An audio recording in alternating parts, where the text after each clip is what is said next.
What's going on, everybody? C4 here, and welcome to today's video here on the day after Christmas. In Canada, we call it Boxing Day. But, I didn't want to record gameplay and stuff, and I was super tired. And, but, I still got to get a video out, or else YouTube's going to destroy me. And this is a video that needs to be getting done. It needs to be getting made anyways. And it is my end of season award predictions as of week 16 in the National Football League. So I figured now this is like your shot. Come in now where there's still a lot of uncertainty for actually I think a lot of these awards. When I look at this right now, I see probably 3 clear winners that I'd be absolutely shocked if they didn't win. The rest, I'm going to have to make maybe my case as to why I have them as a certain award winner. But we did this last year. Got a lot of people talking, a lot of people buzzing because I said after Carson Wentz went down that Todd Gurley was my MVP, not Tom Brady like everyone else was going with. And I think I made a pretty good argument as to why Todd Gurley should have won the MVP last year. And we'll see if we can do something like that here today and get the blood flowing, get the people talking. So I kind of looked at like how they ordered everything last year, and that's kind of how I went by this. I'm not going to, give you the Arm and Hammer, Aaron Ground Player of the Week or, anything like that. The Flex Seal, Flex Fantasy Pick of the Week. We're just doing Offensive Rookie of the Year. The only award that's not traditional that I'm talking about is going to be the Walter Payton Man of the Year because I think I have a player that I think I don't know how he hasn't won it, and he absolutely deserves to win it this year. So without further ado, though, we will start at the Offensive Rookie of the Year award, which I am going to give to Saquon Barkley. This is one of the 3 that I thought it's a home run. It's clearly going to be Saquon Barkley. Almost 19. He probably will finish the year with over 1,900 yards from scrimmage, 14 touchdowns on the year as of right now. It's clear cut. I still think and still believe that the Giants have shot their franchise in the foot by not getting a quarterback, by not drafting Sam Darnold or any of those guys. Hell, even the way Lamar Jackson has been playing with the Ravens, even him. But it's one of those things where like you do if you do. You do if you don't. You're damned if you do. You're damned if you don't. Is that the way you say it? I don't know. We've had a couple egg donks here today, but Saquon Barkley is really, really good, and he wasn't a waste of a pick for the Giants. It's just looking at how their organization is, you probably would much rather a franchise quarterback like Sam Darnold has shown those flashes. I mean, I don't think any of the big name quarterbacks this year. Maybe Rosen's the only one who hasn't really had that wow game, that this is his potential type game. But I think everyone else, Baker Mayfield obviously, Sam Darnold, we've seen it with Lamar Jackson, we've seen it with Josh Allen even, that there's that franchise potential is there. And I think you find out pretty quickly when you look at these young quarterbacks making the transition from college to the pros, once they get that game time, do they have it? Do they not have it? And it's still always way too early to write guys off because you never know what time of coach changes might happen. They might bring in a better QB coach that can take that player's game to the next level. But Saquon Barkley is amazing. I'm a big fan of Saquon Barkley. It pains me to have him wear that ugly, ugly Giants jersey, but I'm always going to be a fan of him. That's where I've grown as a fan because I am also such a big fan of college football that before, I hyped up Saquon. I said Saquon might be the best running back I've ever seen in college, and I'm a huge fan of him. And before, when he'd go to a team, if he went to Dallas, if he went to New York, if he went to Washington, because I'm an Eagles fan, I would just start to hate them. I can't like them anymore. But I've kind of grown up a little bit in that regard, and I still like players. Like I like Leighton Vander Esch from the Dallas Cowboys. I had him mocked to the Eagles a bunch of times, and obviously Saquon Barkley is a freak of nature. So I'm a big fan of Saquon, and I love that he's doing well. I didn't love that he went off against the Eagles the first time they played, but I still think overall on this discussion, not of Offensive Rookie of the Year because it's clearly Saquon Barkley, but on who the Giants should have drafted. Now knowing today that Justin Herbert is returning to school, as many have thought, for how terrible this QB class is going to be. Even Dwayne Haskins, who's probably the number 1 guy, he's not even, I don't even know where he would rank if you put him in the mix with the QBs that went in the first round last year. I think there's debatably a chance he was number 5 or number 6. Like he would have been a second rounder last year. So I just feel like, the Giants shot themselves in the foot, but it's not like, ha, Giants suck, because, wow, they have Saquon Barkley. The runner-up, we had 2 other people that made honorable mentions. We have Phillip Lindsay, who had 1,000 yards and 9 touchdowns. I think his value, if you're putting him up to this award, is that the fact that he was an undrafted free agent versus Saquon, who was the most hyped player in the draft. And you also have Baker Mayfield for the Cleveland Browns as of Week 16, 3,300 passing yards, 24 touchdowns, and 11 picks. He looks really, really good. I loved that pick when the Cleveland Browns made it. Everyone thought it was going to be Josh Rosen, maybe Sam Darnold, and then I don't know where they came up with Baker Mayfield, which is dope. I was so ecstatic that they made this kind of ballsy move, and I'm glad that's working out for them so far. But Saquon clearly Offensive Rookie of the Year. Defensive Rookie of the Year, I'm going to what the meme on my channel is, my son, Darius Leonard of the Colts. 155 tackles on the year, 7 sacks, 1 interception, 4 forced fumbles. I'm not going to lie, it's clearly Darius Leonard as Defensive Rookie of the Year, and I'm shocked that others think differently. And I know, there's a meme on the channel. For those of you that don't know, someone asked me, what do I think about the Philadelphia Eagles drafting Darius Leonard? And I said, I don't think Darius Leonard fits our scheme. I think he's too slow. Doesn't have the athletic ability that Jim Schwartz is going to want, because Jim Schwartz goes for those undersized linebackers. You've seen it with Camus. You've seen it with Nate Jerry, who's a converted safety playing linebacker. You see it with Jordan Hicks. All 3 of those linebackers have great, great athletic traits. So I said that, and I didn't really give him a whole lot of favoring when I was doing my linebacker rankings. But I guess it came to everyone that I thought he sucked, and everyone's like, oh, look at how well he's doing. No. Didn't think he sucked.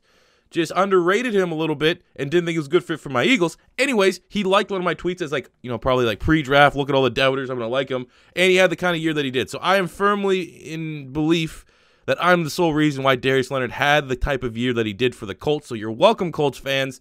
And because of that, I think he absolutely deserves to be Defensive Rookie of the Year. There's 2 other guys that are kind of up for mention. I think it's really a 2-horse race. You have Bradley Chubb, I think, on the outside looking in for the Denver Broncos. He had 56 tackles, 13 tackles for loss, and 12 sacks. But it's Derwin James. I see a lot of people putting Derwin James here, and while he had a great year, 99 tackles, 3 interceptions, 3 sacks, 13 pass deflections, Darius Leonard is a machine. Darius Leonard has, if this was 5 years ago when there wasn't an Aaron Donald, Darius Leonard's having a Defensive Player of the Year season. 7 sacks and 155. He's a tackle machine. He's getting turnovers, and he wasn't as hyped as Derwin James. He's not that first-round pick. So I don't want to necessarily say I'm holding the first-round pick against Derwin James when it comes to this award. I just think stats speak. Derwin James went to a Chargers defense that was always very, very good versus a guy like Darius Leonard, who not only, in my opinion, has better stats, but he turned around a very bad Colts defense. So for me, Defensive Rookie of the Year goes to Darius Leonard.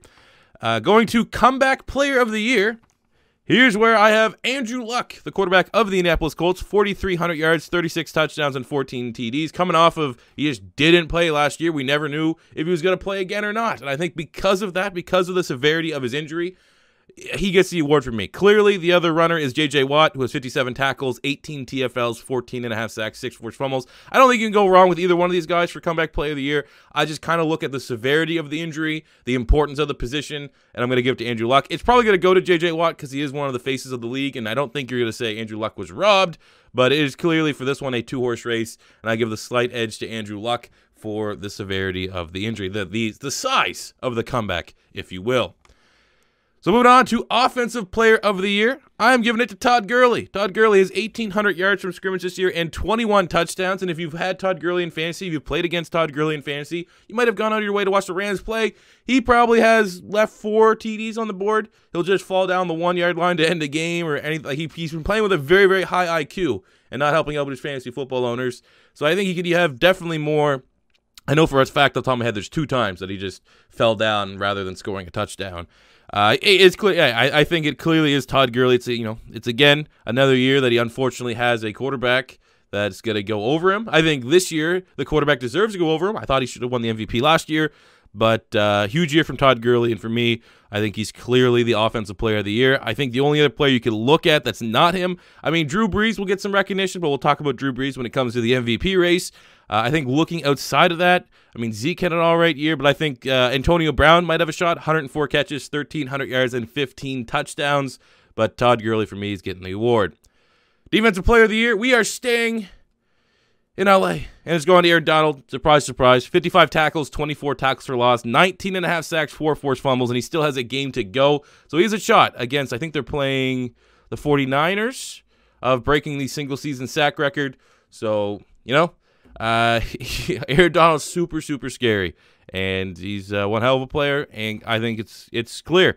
The only other player I can think of even is close, and it's not even that close, is Chris Jones for the Kansas City Chiefs. Chris Jones, 40 tackles, 19 TFLs, 15.5 sacks. I think he broke the record for most consecutive games with a sack or something like that. But clearly, just even putting his stats up against Aaron Donald is superior. He's the best defensive player.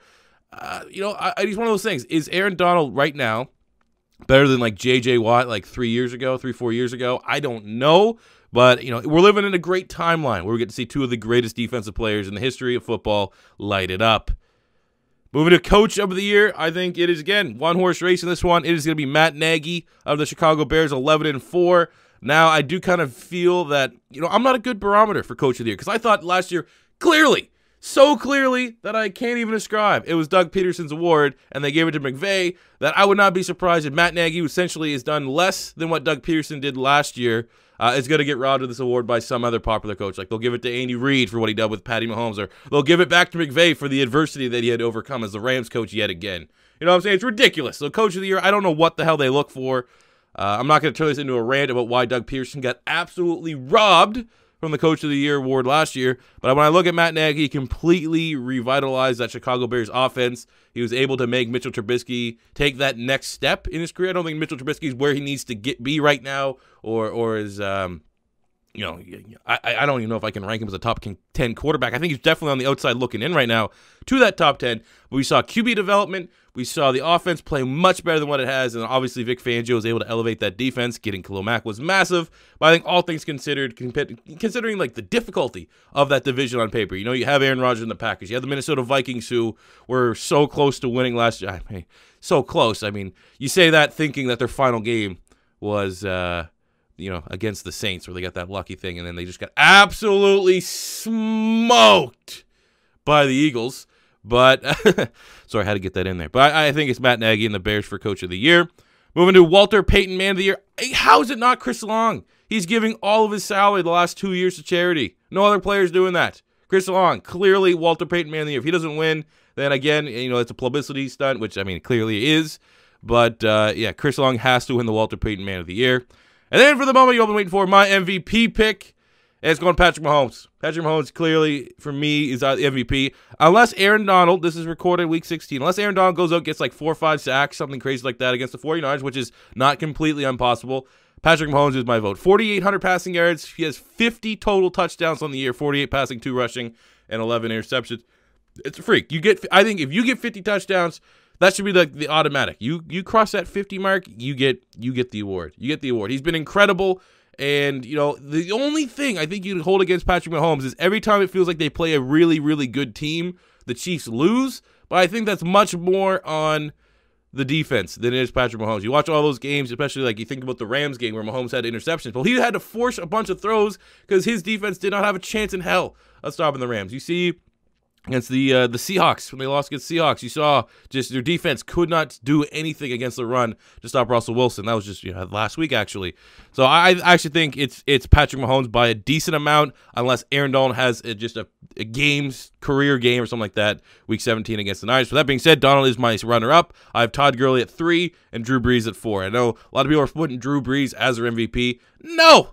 Absolutely not. Those are the same people that gave Tom Brady the MVP last year. Being old is not an accomplishment, okay? Your team is designed for you to be good. You've had being old in like a Drew Brees or a Tom Brady. Great players, terrific players, some of the best of all time. And I'll tell you right now, if Philly doesn't make the playoffs, wouldn't hate seeing Drew Brees get another one. But all these people saying, you see what he's doing at his age? As soon as you put at his age, you lose all your credibility because all I hear is at his age. That just means he's been in that offense for so long. It is tailored for him to succeed. The offensive line, and for example, the Saints' offensive line is one of the best offensive lines in football. The routes that his wide receivers have to run are some of the best in football. Some of the easiest in football. So it's QB friendly. And then all it does is like, okay, well, you have this perfect scenario, and then you take a very, very talented quarterback, regardless of his age. Of course, he's going to have a good year. But I just think you look at Drew Brees, who definitely is having an outstanding season. The only reason why you could put him against Mahomes is like, you see what he's doing at his age, which is the worst argument in football.